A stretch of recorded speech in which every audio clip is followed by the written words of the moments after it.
profeta Daniel, en el capítulo 2, y vamos a leer desde el versículo 23. Daniel 2, 23 para adelante.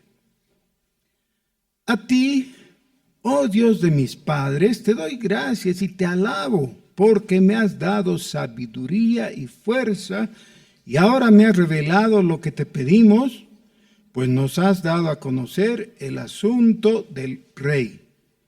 Después de esto fue Daniel a Arioc, al cual el rey había puesto para matar a los sabios de Babilonia, y le dijo así: no mates a los sabios de Babilonia, llévame a la presencia del rey, y yo le mostraré la interpretación.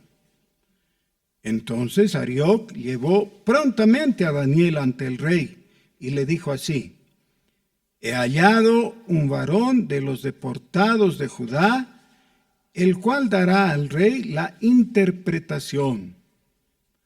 Respondió el rey y dijo a Daniel, al cual llamaban Beltsasar: ¿podrás tú hacerme conocer el sueño que di y su interpretación?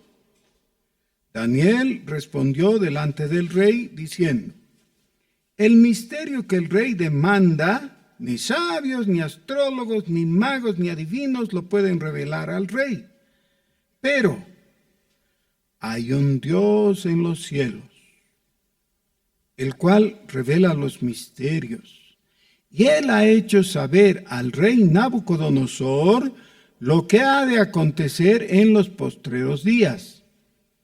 He aquí tu sueño y las visiones que has tenido en tu cama.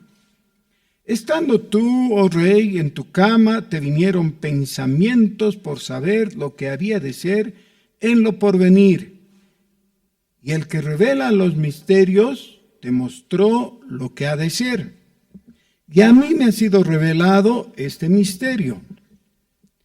No porque en mí haya más sabiduría que en todos los vivientes, sino para que se dé a conocer al rey la interpretación, y para que entiendas los pensamientos de tu corazón.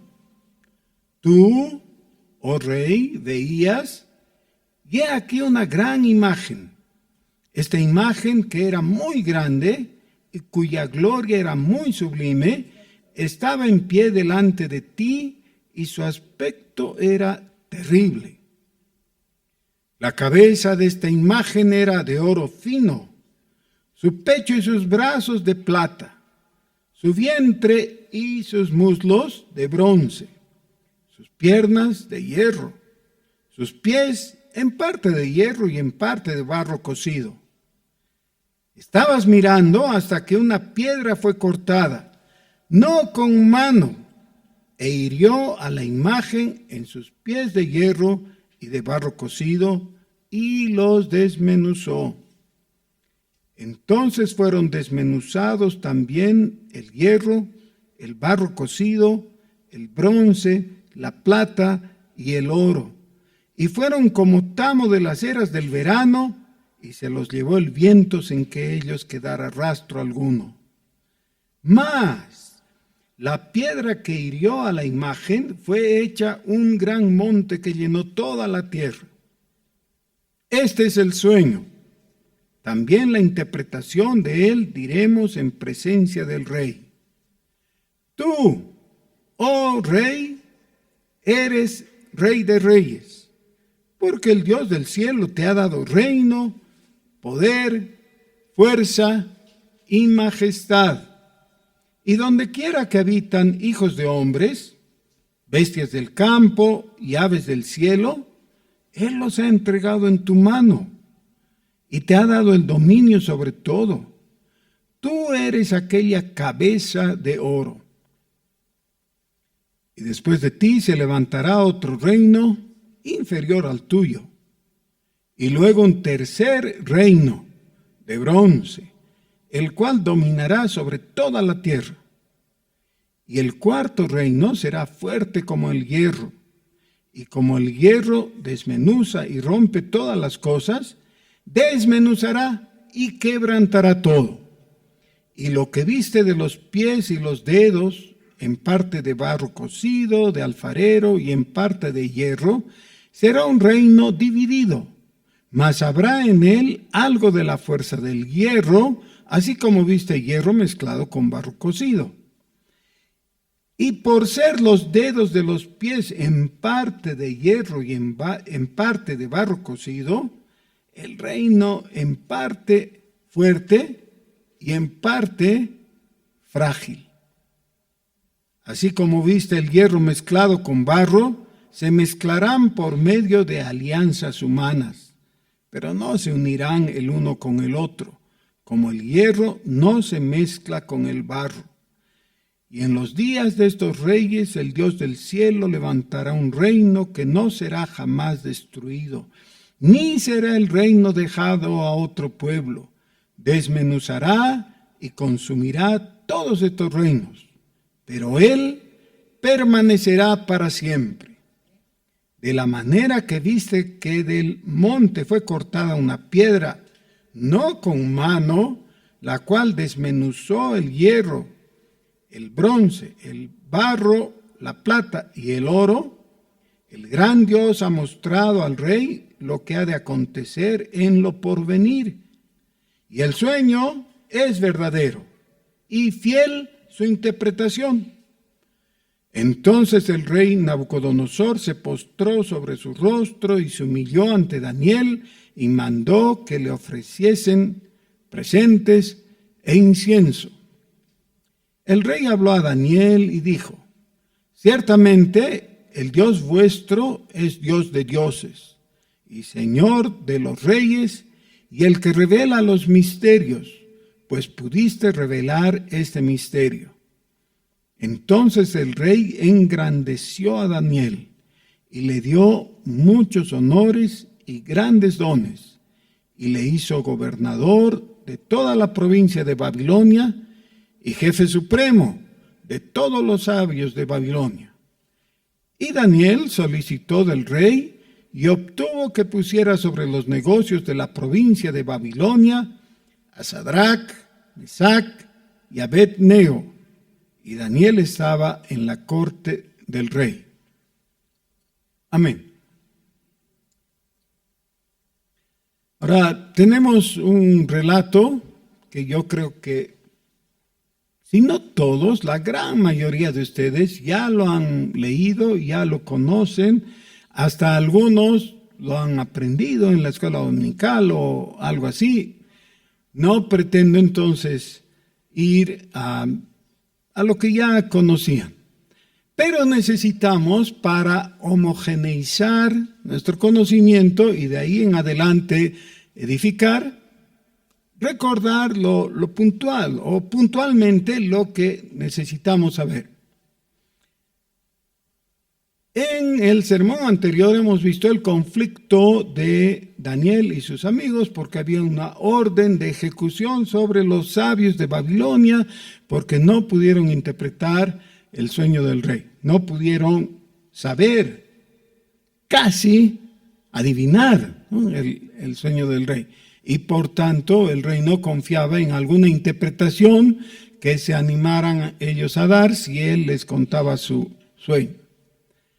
Bueno, pero ahora ya el asunto está básicamente resuelto. ¿Podría el texto, después del versículo 22, simplemente decir, ya se arregló el asunto, ¿no?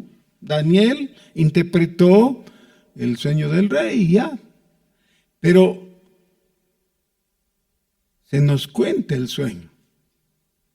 Y si se nos cuenta el sueño es para que lo sepamos, ¿no?, para que lo consideremos. Así que no podemos simplemente obviarlo y pasarlo por alto. El rey, dice, había visto en su sueño una estatua grande de sobremanera y tenía la cabeza de oro, el pecho y los brazos de plata, el vientre y los muslos de bronce y las piernas de hierro y los pies de hierro y barro cocido mezclado, ¿no? Lo cual es muy difícil porque el barro no se puede mezclar, eso es lo que dice el texto justamente.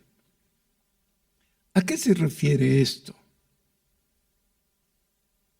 Necesitamos retroceder un poquito y recordar que Daniel mismo era una persona que le tocó vivir en las dificultades de la actualidad.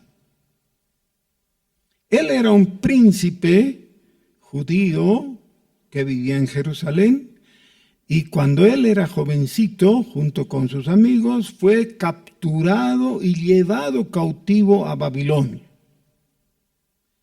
Ahora, algunos podrían decir, qué buena suerte que tuvo, porque seguro que mucha gente en el mundo de ese entonces quería ir a Babilonia, ¿no? Era un honor, un privilegio ir a la ciudad que gobernaba el mundo conocido de ese entonces, ¿no? Además, un paseo turístico por Babilonia debió ser fantástico, ¿no?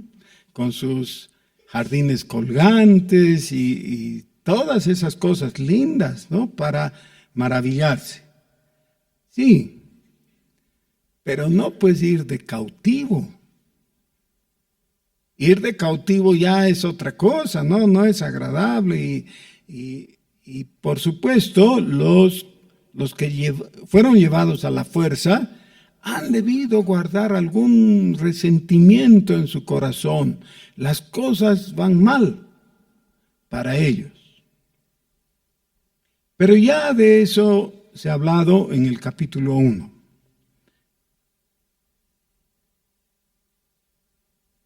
¿Qué es la realidad? Y entonces buscamos la otra pregunta que está íntimamente relacionada. ¿Qué es la verdad?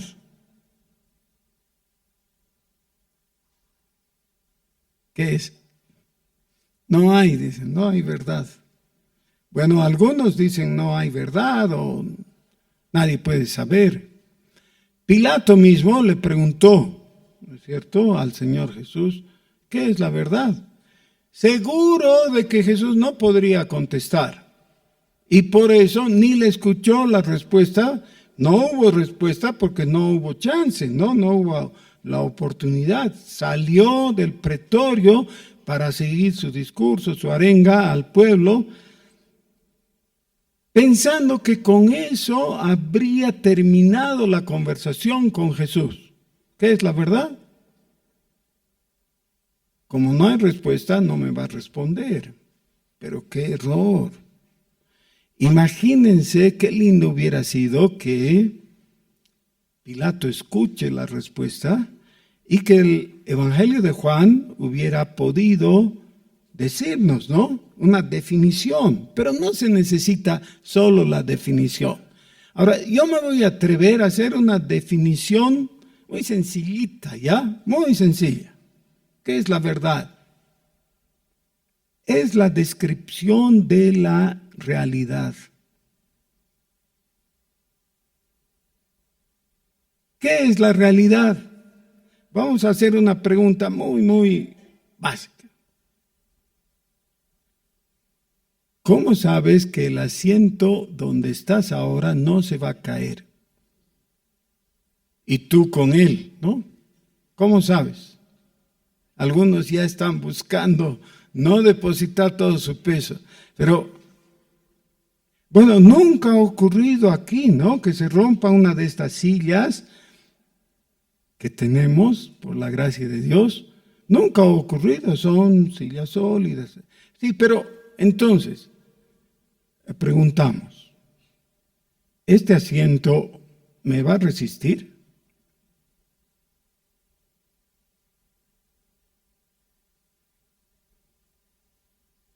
Ahora, hay un poco del factor de confianza, ¿no? Aunque las hemos probado, nos hemos sentado muchas veces, nunca se han roto y todo eso, pero todavía cada vez que nos sentamos, estamos expresando nuestra confianza en que nos van a resistir.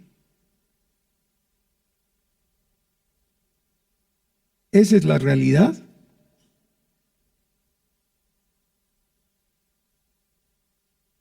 Sí, es. Solamente que es la realidad respecto a un punto específico, que es la pregunta sobre qué estoy sentado. ¿Puedo confiar en que mi asiento me va a sostener? Y sí, así es. Hasta ahora. Pero entonces vienen las personas que siempre observan un poco más, ¿no? Podría venir el físico que estudia la resistencia del fierro, de la estructura, y cuando estudia eso dice, sí, nos van a resistir, pero solo 88 años más. Bueno, pero ya hay un límite, ¿no es cierto? Sí, hay un límite. Hay un juego, un deporte que a mí me gusta y cuando puedo lo practico cada semana, en el frontón.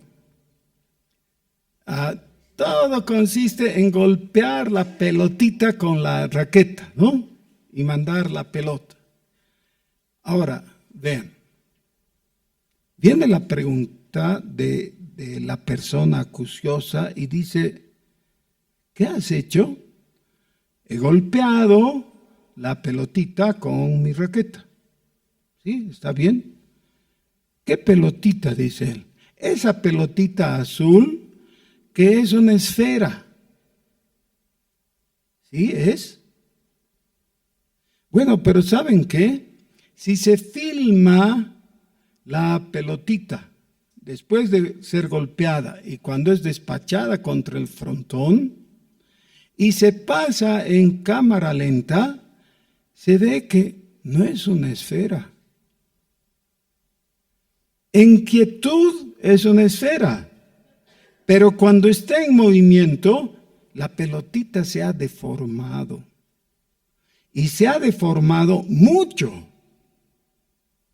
Ahora, ¿cuál es la realidad? ¿La pelotita es una esfera? ¿Sí o no? Cuando está quieta es una esfera. Pero el ojo humano, normal, natural, no puede ver la distorsión que hay en la forma de la pelotita. ¿Ya? Se necesitan máquinas, se necesita la cámara para poder notar que la pelotita se ha deformado. Nosotros vemos pasar nuestras vidas con nuestras cámaras naturales. Y la vida pasa y transcurre. ¿Y cómo estás? Te preguntan. Sí, bien. Pero hay alguien que tiene su cámara perfecta y que puede ver lo que tu ojo natural no puede ver. Ese es Dios. Y tal vez ahora alguien te pregunta, ¿cómo estás? ¿Cómo te va? Y tú dices, voy a describir la realidad, voy a decir la verdad. Bien, gracias. Bien. Y mañana el médico te dice, lo siento, su hígado no da más. ¿Y qué puedo hacer? Le preguntas tú, esperando que te diga opérese o algo, ¿no? Y te dice, nada. No hay nada que hacer. Estás desahuciado. ¿Qué estabas viendo tú en lo natural? Lo que has descrito como bien. Pero Dios ve la distorsión de la pelotita y ve también el interior de tu cuerpo y ve lo que está pasando en Bolivia y todo el afán de los políticos y la tensión y la angustia de la población. ¿Qué va a pasar? ¿Cuál va a ser el gobierno? ¿No? Más preguntas que respuestas, pero en una observación que siempre es solo natural. Es lo que podemos ver. Pero Dios puede ver lo que nosotros no podemos. En el pasado, Él lo sabe todo y nos dice, ¿no? Nos revela. Queremos conocer el pasado, por eso hay historiadores, ¿no? Y otros científicos que estudian en diferentes niveles y materias, así, ¿cómo fue el pasado? Bueno, Dios también nos revela, nos dice, en el principio creó Dios los cielos y la tierra, y así va desarrollando y nos avisa cómo fue el pasado en aquello que nosotros necesitamos comprender. Dios puede revelar el pasado, no tiene inconveniente. Y Dios puede mirar al futuro porque lo conoce. Y Él puede avisarnos qué viene en el futuro. No tiene inconveniente. Eso es lo que estaba haciendo con Daniel y con Nabucodonosor. Dios le da el sueño y después le da a través de Daniel la interpretación del sueño, que muchas veces yo me pregunto, ¿para qué tenía que avisarle a Nabucodonosor, ¿no? lo del sueño? Pero no soy quien para cuestionar a Dios. Dios escogió hacerlo, lo dio y qué bien y qué interesante, ¿no? Porque por ese anuncio de lo que para ellos era futuro mayormente, se ha llegado a comprobar el conocimiento de Dios y esa información nos es importante. Ahora podemos saber qué es lo que pasa o qué es lo que ha pasado cuando ha ocurrido ya.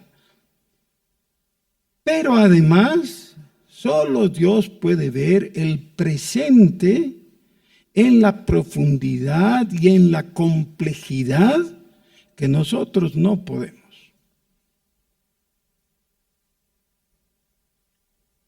Cuando un mecánico oye funcionar, ronronear un motor, sabe qué está pasando, ¿no?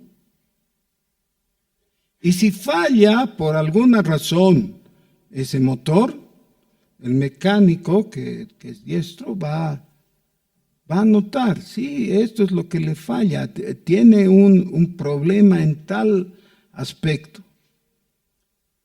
Cuando la persona lo único que sabe es conducir, es decir, se sube a su auto, enciende y viaja, ¿no? Y listo. Esa persona no tiene idea. Y si alguien le dice, oye, pero tu carro está fallando. Ah, sí, ¿en qué? No sabe. Y normalmente nuestra mirada del presente es así.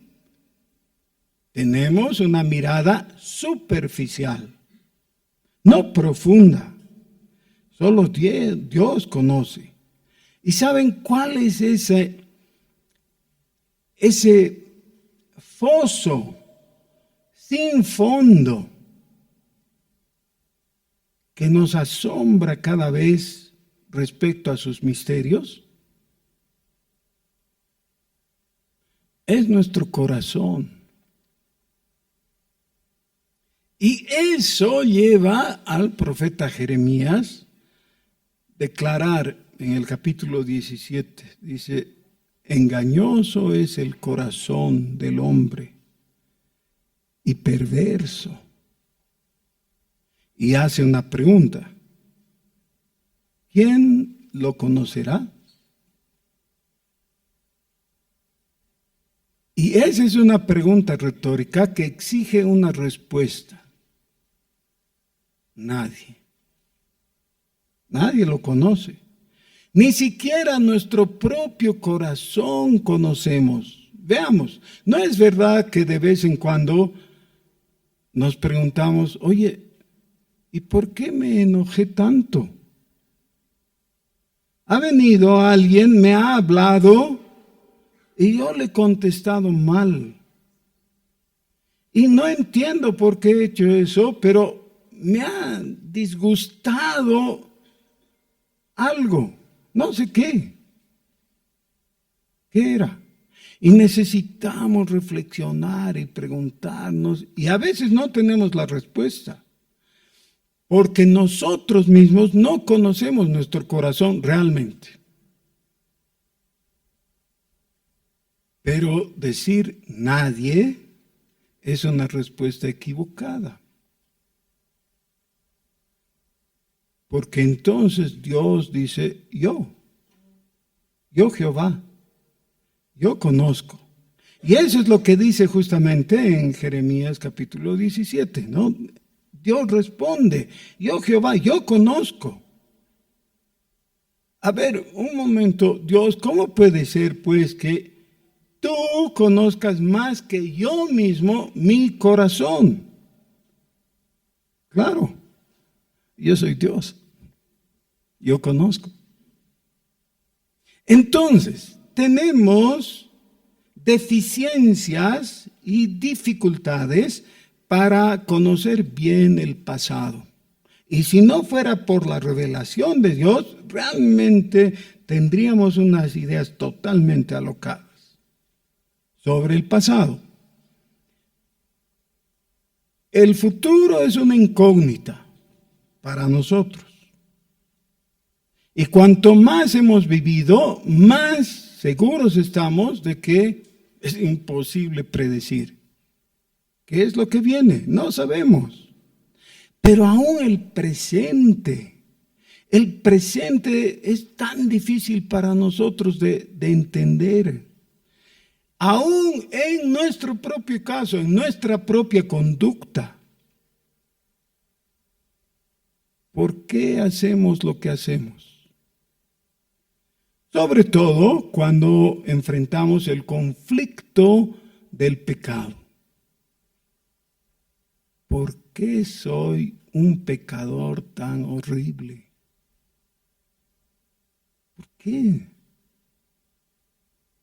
¿Cómo puede ser que, habiendo entendido de la misericordia de Dios, sigo metido en el pecado? Y sigo cometiendo pecados que yo mismo detesto.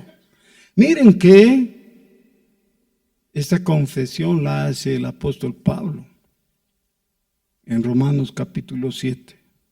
Él dice, ¿quién me va a librar de este cuerpo de muerte?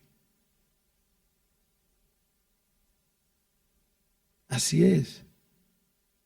Pero Dios conoce la verdad absoluta.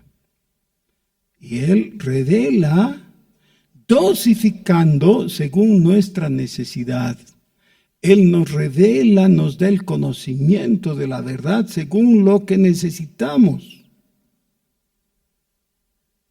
Y esto es lo que pasó cuando habló Daniel con Nabucodonosor. Esto es lo que pasa. Un imperio babilónico, y después vino el medo-persa, y después el griego, y después el romano, y así sigue la historia de la humanidad. Y si vamos para atrás, podríamos decir, antes del imperio babilónico, hubo el imperio asirio. Y antes del asirio estaban los egipcios y los hititas. Y antes de eso estaba el primer imperio babilónico, que era más antiguo, mucho más antiguo que Abraham. Y hay otros más. Ya se conoce por la arqueología que ha habido la construcción de imperios. Pero entonces nos preguntamos, ¿qué es un imperio? ¿Qué es? Conste que aún en la Biblia se utilizan algunas palabras que nos llevan un poco a confusión. Por ejemplo, aquí tendría que haber dicho que Nabucodonosor era un emperador, porque gobernaba un imperio, ¿no? Entonces es lo lógico. Pero se le menciona rey. Y entonces, al fin, ¿era un reino o un imperio? Era un imperio. Eso es lo que significa que era rey de reyes. Es decir, gobernaba sobre otros reyes. Pero otra vez, vuelvo a la pregunta básica. ¿Qué es un imperio?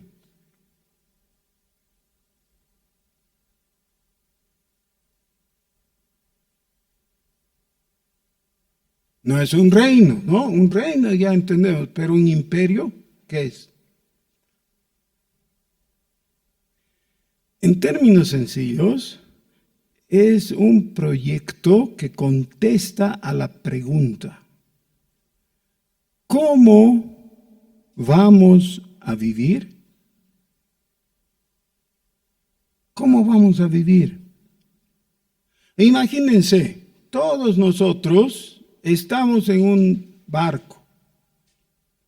barco suficiente para llevarnos, ya, para navegar en él.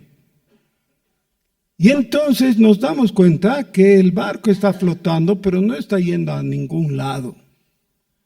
Y preguntamos, ¿qué vamos a hacer? Y alguien dice, rememos, ¿no? Vamos a remar para avanzar. Y otro dice, un inventor, ¿no? Construyamos una vela para que el viento nos impulse. Y el otro, que es un inventor más canchero, dice, no, hagámosle un motor. Y entonces viene el filósofo, que no es mecánico, no es costurero, no es campeón de remo. No. Y él dice, ¿para qué? ¿Dónde queremos ir? No tiene sentido.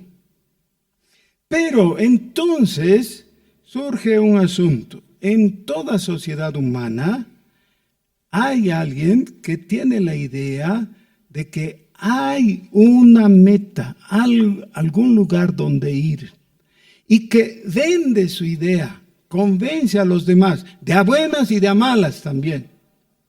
Pero logra, dice, síganme, nosotros vamos a hacerlo, y esa persona es el político. El político dice, vamos a sacar a Bolivia de este estancamiento. Sí. Alguien podría preguntar, ¿de qué estancamiento está hablando? Ni sabe. Pero otro, sin reflexionar, dice, sí, qué bien, él dice que nos va a sacar del estancamiento, vamos a seguirle. Y así se arma el asunto. Yo sé que lo estoy expresando en términos quizás excesivamente sencillos, pero básicamente así es. Y eso se da en una sociedad pequeñita como un curso, digamos, del colegio. Ya hay una clase, hay un grupo de estudiantes y alguien dice, nos chachemos, vamos a chacharnos. Y los otros, ya pues, y cuando le preguntas a los, ¿y por qué se han chachado? No sabe. Solo que el que dijo, chachémonos, él lo ha dicho con entusiasmo. Y lo han seguido. Eso es. Y con algunas otras cosas. Miren, de vez en cuando quedamos espantados con algunas ideas. ¿A qué tal de la pandilla juvenil? Que después de estructurarse, empiezan a reclutar chicos del barrio para meterlos y les dicen, si quieres entrar a nuestra pandilla, tienes que mostrar que vales la pena. tienes que cometer un asalto. Si puedes mostrar que eres capaz de asaltar a un vecino, vas a entrar. Y nosotros decimos, ¿en qué corazón, en qué mente ha surgido una idea así? Miren, hay países en Centroamérica que ese es su problema número 1. Ya hay ciudades y hay barrios en esas ciudades que viven aterrados todo el tiempo. Por eso. ¿Cómo surgió? Y ese es el genio político. Y eso es lo que está descrito justamente en Apocalipsis capítulo 13. En el capítulo 12 de Apocalipsis se habla del dragón, y el dragón fracasa, porque queda limitado por Dios en cuanto a su capacidad de afectar a los humanos. Y cuando él ve que él mismo es incapaz de hacer más, entonces promueve la emergencia de la bestia. El capítulo 13 presenta a la bestia que surge del mar. ¿Qué es la bestia del mar? Es el que surge de la política. No quiero decir todos los políticos son unas bestias. A veces quiero decir, pero ahora no estoy diciendo eso. ¿Ya? Pero la bestia que surge del mar es el político por excelencia, que puede conquistar y finalmente lo va a hacer, ¿no? Saben, ¿no? Va a haber un político que va a atraer la atención de la humanidad, que va a decir, ¿quién como la bestia? ¿Y quién puede contra ella? Ya que es simplemente la admiración y el acatamiento a un poder político así. Pero volvamos a Daniel. Ahora Nabucodonosor es informado de todo esto que estaba ocurriendo en sus días.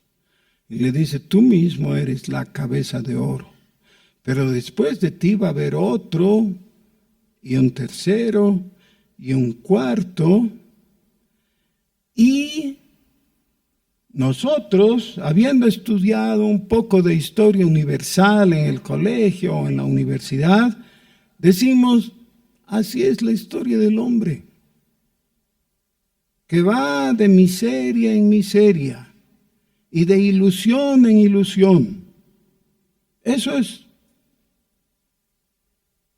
Y entonces la profecía realmente se pone interesante porque nos dice, pero entonces una piedra cortada con no con mano,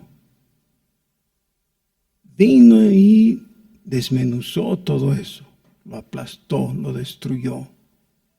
Y de esa roca se formó un monte, un reino.